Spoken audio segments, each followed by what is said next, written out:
मानिसहरू किन पुत्र प्राप्ति गर्न चाहन्छन्? विशेष गरी वैदिक समाजका मानिसहरू पुत्र प्राप्ति गर्न लालायित हुन्छन्, प्रयासरत रहन्छन् र यो मान्यता पनि छ कि जुन घरमा पुत्र हुँदैन त्यो घर शून्य हुन्छ। पुत्रम हीनम गृहम शून्यम, चाणक्य पण्डितले पनि बताउनु भएको छ, जुन घरमा पुत्र हुँदैन त्यो घर शून्य हो। र अनेक वैदिक शास्त्रहरूमा पनि पुत्रको बखान गरिएको छ, पुत्रको महिमा गान गरिएको छ कि पुत्रले पिण्डदान गर्दछ, पुत्रले नरकमा खसेका आफ्ना पितृहरूलाई उद्धार गर्दछन्। पुम नाम नरकास यस्मात् त्रायते इति पुत्र, पुत्रले नै पुङ नाम गरेको नरकमा खसेका आफ्ना माता पिता पूर्वजहरूको उद्धार गर्न सक्दछ भनेर वैदिक शास्त्रहरूमा पनि वर्णन गरिएको छ। र विशेष गरी पुत्रले पिण्डदान गर्दछ।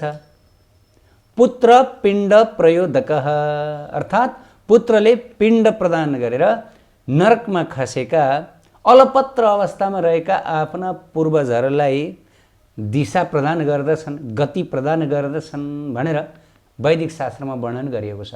अनेक ठाउँमा पुत्रको महिमागान गरिएको छ।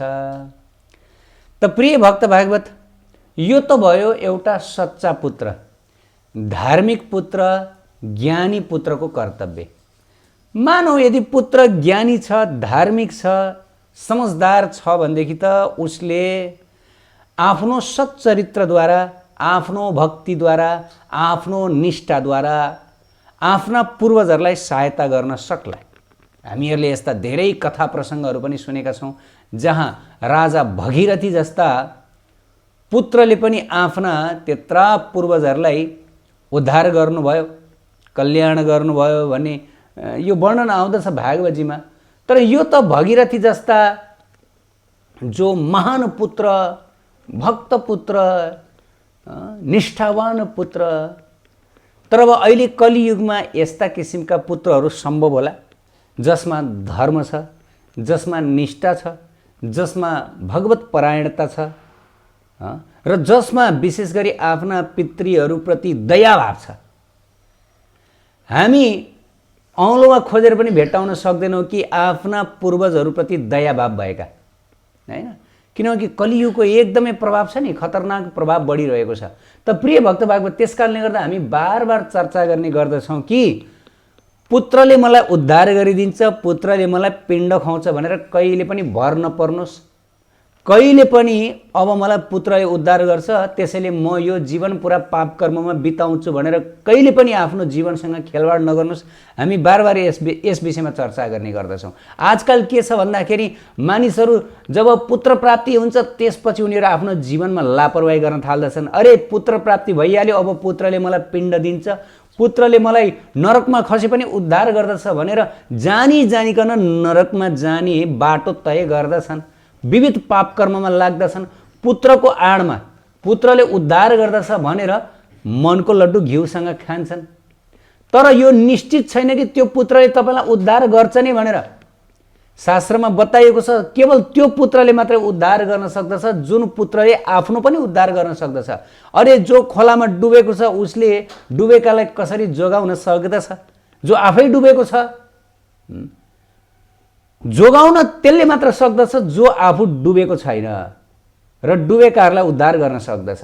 अरे आजकल त पुत्रहरू आफै डुबेका हुन्छन्, आफै विविध पाप कर्म, आफै विविध कुसंस्कारमा डुबेर चाहिँ नरकगामी बनिरहेका छन् भनेदेखि अब यस्ता पुत्रहरूले कसरी नरकगामी भएका, नरकमा डुबेका आफ्ना पूर्वजहरूलाई उद्धार गर्न सक्दछन्?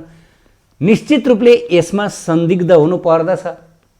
पुत्रले निश्चित रूपमा आफ्ना पतित पूर्वजहरूलाई उद्धार गर्न सक्दछ। शास्त्रको वचन कहिल्यै खेर जाँदैन र पहिले पुत्र प्राप्ति आफ्ना पतित पूर्वजहरूको उद्धारका लागि नै गरिन्थ्यो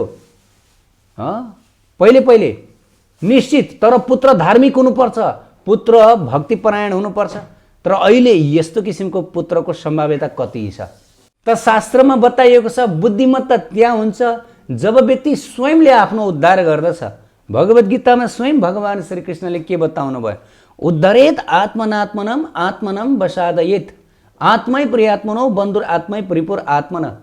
आफ्नो उद्धार आफैले गर है, अरूको मुख नताक, अरूको मुख नताक।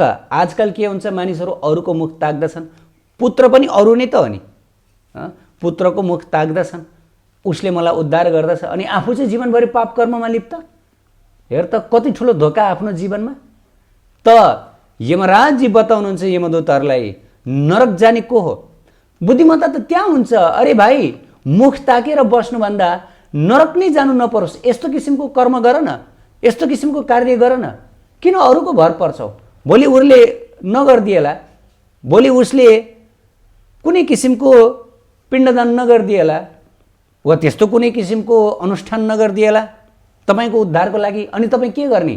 तपाईँ नरकमै जाकिएर बस्ने? त शास्त्रमा यो पनि बताइएको छ, जबसम्म पुत्रले विधिपूर्वक पिण्डदान गर्दैन, विधिपूर्वक पितृ कार्य गर्दैन, तब ती दिवंगतहरू सदा सदाका लागि नरकमै बस्दछन्। किन भन्दा उनीहरूबाट त कुनै सत्कर्म भएन, उनीहरूबाट त कुनै भगवत भक्ति भएन, उनीहरूबाट त आफ्नो उद्धारका लागि केही पनि प्रयास नै भएन। पुरा जीवन उनीहरू त अरूको भरमा परेर बसे। त पुत्रले पनि उनीहरूलाई धोका दियो। अब कसले उनीहरूको उद्धार गर्न सक्दछ? त्यसकारणले कहीँ कतै शास्त्रमा बताइएको छ कि यस्ता पूर्वजहरू सधैँका लागि नरकमा बास गर्नु पर्दछ, उद्धार हुने सम्भावना नै हुँदैन। त्यसकारण शास्त्रमा बताएको छ बुद्धिमत्ता त्यहाँ हुन्छ जब व्यक्ति स्वयंले नरक जानबाट आफ्नो उद्धार गर्दछ। कृष्ण भगवान बताउनुहुन्छ, आफ्नो उद्धार आफै गर। जसले आफ्नो आत्माको उद्धार गर्दछ ऊ मित्र हो, जसले उद्धार गर्न खोज्दैन उनै शत्रु हो। त्यसकारणले गर्दा श्रीमद् भागवतको 6.3.29 मा यमराजजी बताउनुहुन्छ यस्तो व्यक्तिहरू नरकमा आउँदछन्। स्वयं यमलोकका अध्यक्ष, नरक विभागका प्रमुख यमराजजी बताउँदै हुनुहुन्छ। अब यमराजजीको बाणीमा हामीले विश्वास गर्ने कि नगर्ने? आजकल त फटाहरू, आजकल त यस्ता स्वाठेहरू छन् जो शास्त्रको वचनमा विश्वास गर्दैनन्, जो आफै भागवत वक्ता भएर हिँड्दछन्, जसलाई शास्त्रमा विश्वास छैन, महापुरुषको बाणीमा विश्वास छैन, उनीहरू विश्वास गर्दैनन् र आफ्नै शास्त्र बनाएर हिँड्दछन्, आफ्नै कुरालाई ठुलो बनाएर हिँड्दछन्। जब शास्त्रमा नरकको वर्णन गरियो त उनीहरू भन्दछन् कसले देखेर आयो भन्दछन्। उनीहरू आफ्नो तर्क दिन थाल्दछन्। भगवानको धामको बारेमा वर्णन गर्यो भनेदेखि उनीहरू आफ्नो तर्क दिन थाल्दछन्, कसले देखेर आयो भन्दछन्, आफ्नै शास्त्र बनाउँदछन्। अरे बेकुफ स्वाठहरू नरकमा पनि विश्वास गर्दैन। अरे यही संसारमा पनि हेरौँ, गल्ती गर्यो भनेदेखि तिमीलाई पाता कसेर प्रहरीले लिएर जान्छ, हो कि होइन? यही संसारमा टाढा जानु पर्दैन। अरे स्वाठेहरूको आँखा हुँदैन।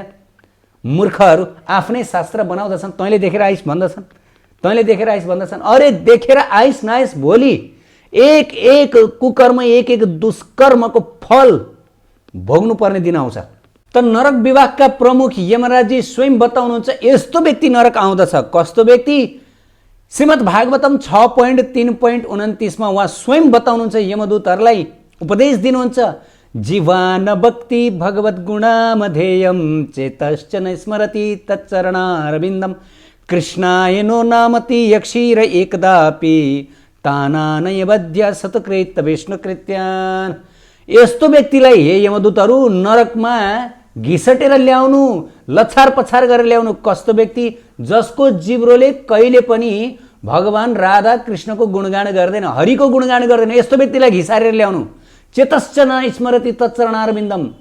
यस्ता व्यक्तिहरूलाई घिसारेर ल्याउनु जसले कहिले पनि राधा कृष्ण भगवानको चरण कमलको स्मरण गर्दैनन्। कृष्णाय नो नमति यक्षीर एकदापि, जसले एकचोटि पनि कृष्णलाई नमस्कार गर्दैनन्।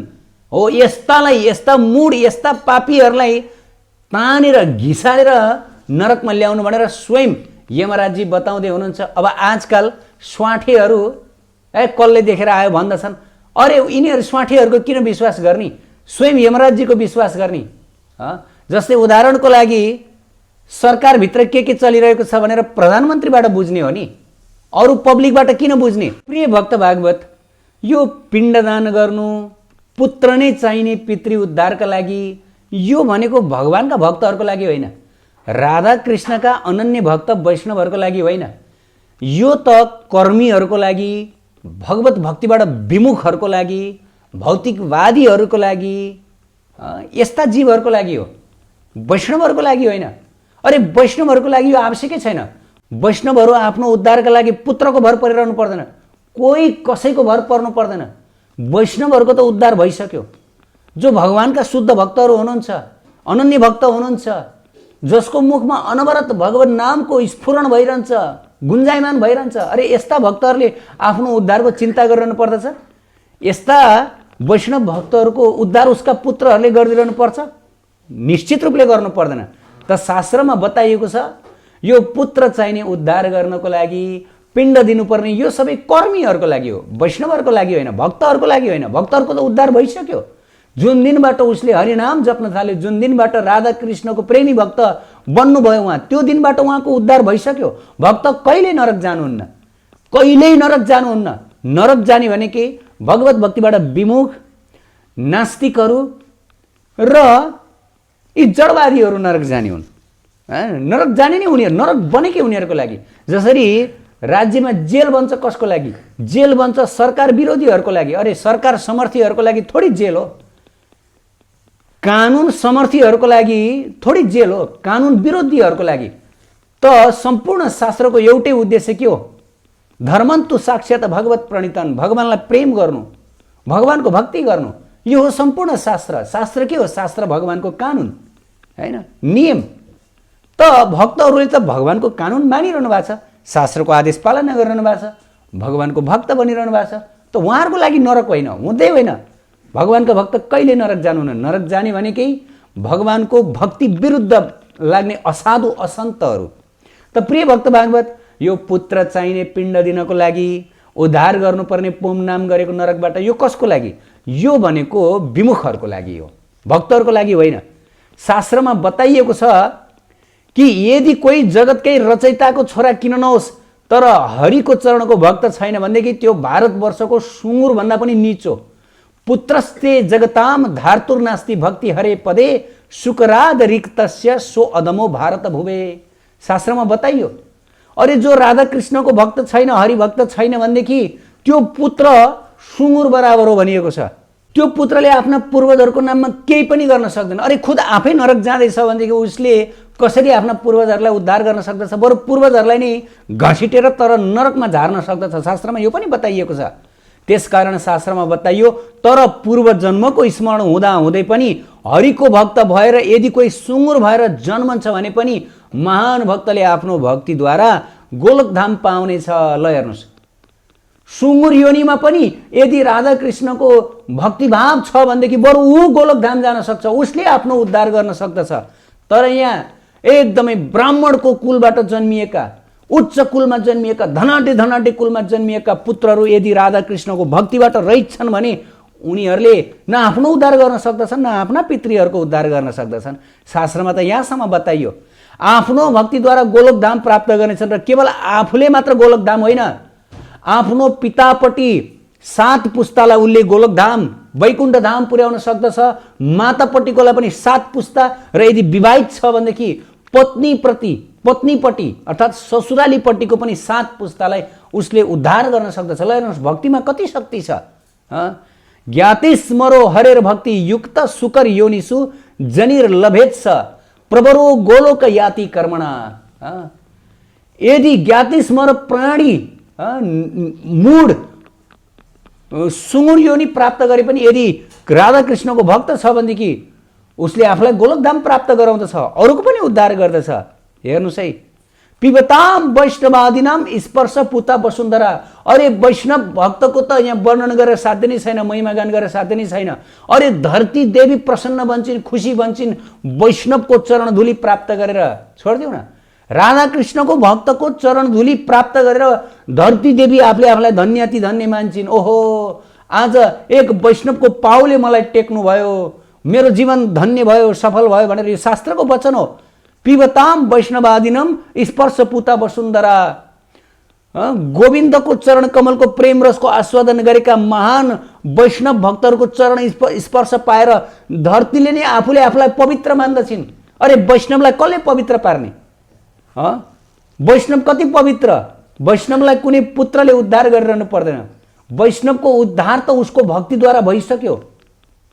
वैष्णवको त उद्धार भइसक्यो। धरती देवीले आफूलाई पवित्र मान्छन् रे वैष्णवको चरणधुलीको स्पर्श पाएर। हेर्नुहोस् है, यो कसले भन्नुभयो? यो स्वयं नारद मुनिले बताउनु भएको, ब्रह्माजीलाई बताउनु भएको। त्यस कारणले गर्दा एक वैष्णवलाई यो आवश्यक छैन कि पिण्ड दिइरहनु पर्ने, पुत्र नै चाहिने।